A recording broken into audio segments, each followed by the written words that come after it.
সুপ্রভাত।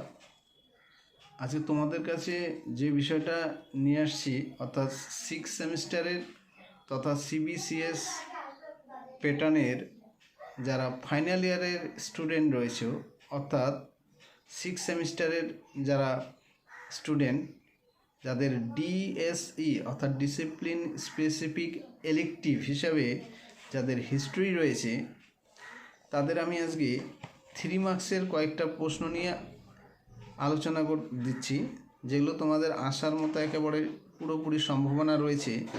সেই প্রশ্নগুলি হলো যেগুলো খুব ভালো করে পড়বে, অর্থাৎ সাজেশন হিসাবে তোমরা এগুলো পড়তে পারো, যেগুলো একদম আসার মতো 90%-এর সম্ভাবনা রয়েছে।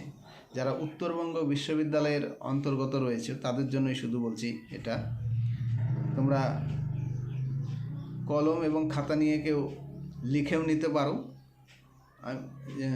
সেগুলো বলছি আমি। এবারে দেখো, যেটা প্রথমেই পড়বে 1 নম্বর হিসেবে প্রশ্ন বলছি আমি, ইন্ডালজেন্স বা মার্জনাপত্র। আবারও বলছি, ইন্ডালজেন্স বা মার্জনাপত্র। দ্বিতীয় প্রশ্ন বলছি, হিউগোনটস কারা? হিউগোনটস কারা? তৃতীয় প্রশ্ন, ব্ল্যাক ডেথ কি? ব্ল্যাক ডেথ কি? চতুর্থ প্রশ্ন বলছি, শিল্প বিপ্লব বলতে কি বোঝো? 5 নম্বর প্রশ্ন, কৃষি বিপ্লব বলতে কি বোঝো? কৃষি বিপ্লব বলতে কি বোঝো?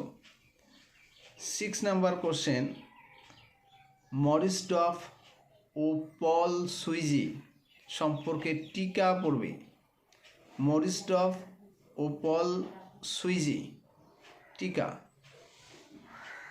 নেক্সট কোশ্চেন অর্থাৎ 8 নম্বর প্রশ্ন পড়বে, বাণিজ্যিক বিপ্লব বলতে কি বোঝো? বাণিজ্যিক বিপ্লব। নেক্সট অর্থাৎ 9ম কোশ্চেন, মূল্য বিপ্লব বলতে কি বোঝো? মূল্য বিপ্লব বলতে কি বোঝো? 10 নম্বর কোশ্চেন, ধর্ম সংস্কার আন্দোলন বলতে কি বোঝো? 11 নম্বর, টেক অফ স্টেজ অর্থাৎ শিল্পের উড়ান কি? টেক অফ স্টেজ বা শিল্পের উড়ান কি? টিকা পড়তে হবে ভাস্কো দা গামা। টিকা ভাস্কো দা গামা সম্পর্কে টিকা। ভ্যাসাল কি? ভ্যাসাল কি অথবা ভ্যাসাল সম্পর্কে টিকা। তারপর আছে টিকা লিখতে হবে জন ওয়াইক্লিফ। জন ওয়াইক্লিফ। নেক্সট বলছি কোশ্চেন, মানবতাবাদ বলতে কি বোঝো? মানবতাবাদ বলতে কি বোঝো?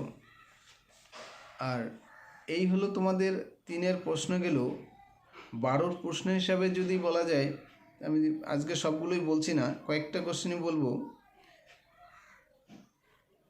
যেমন ষোড়শ শতকে কিভাবে ভূমধ্যসাগরীয় বাণিজ্য আটলান্টিক মহাসাগরের দিকে বিস্তার লাভ করেছিল?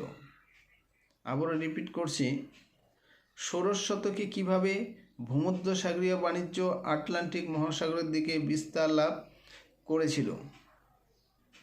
তারপরে পড়বে ইউরোপের সামন্ততন্ত্র থেকে ধনতন্ত্রের উত্থান আলোচনা করো। ইউরোপের সামন্ততন্ত্র থেকে ধনতন্ত্রের উত্থান আলোচনা করো, অথবা সামন্ততন্ত্র থেকে পুঁজিবাদের উত্তরণ আলোচনা করো। তৃতীয় প্রশ্ন, ধর্ম সংস্কার আন্দোলনে মার্টিন লুথারের অবদান। চতুর্থ প্রশ্ন, ধর্ম সংস্কার আন্দোলনে জন ক্যালভিনের অবদান লিখো।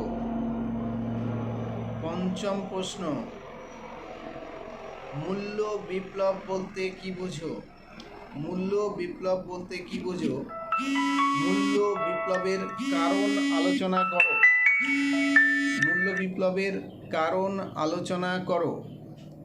আপাতত এ কটায় প্রশ্ন তোমরা তৈরি করতে থাকো, আমি আবার 2-1 দিনের মধ্যে 6 এবং 12-এর আর কয়েকটা প্রশ্ন অ্যাড হবে, এগুলো তোমরা লিখে নিয়ে পড়া শুরু করে দাও, কারণ তোমাদের পরীক্ষা খুব একদম সামনে চলে এসছে, সময় নেই বললেই আর চলে। সম্ভবত পরীক্ষা তোমাদের জুন মাসের 20 তারিখের পরেই শুরু হচ্ছে। এখানেই আজকে সমাপ্ত হয়ে গেল।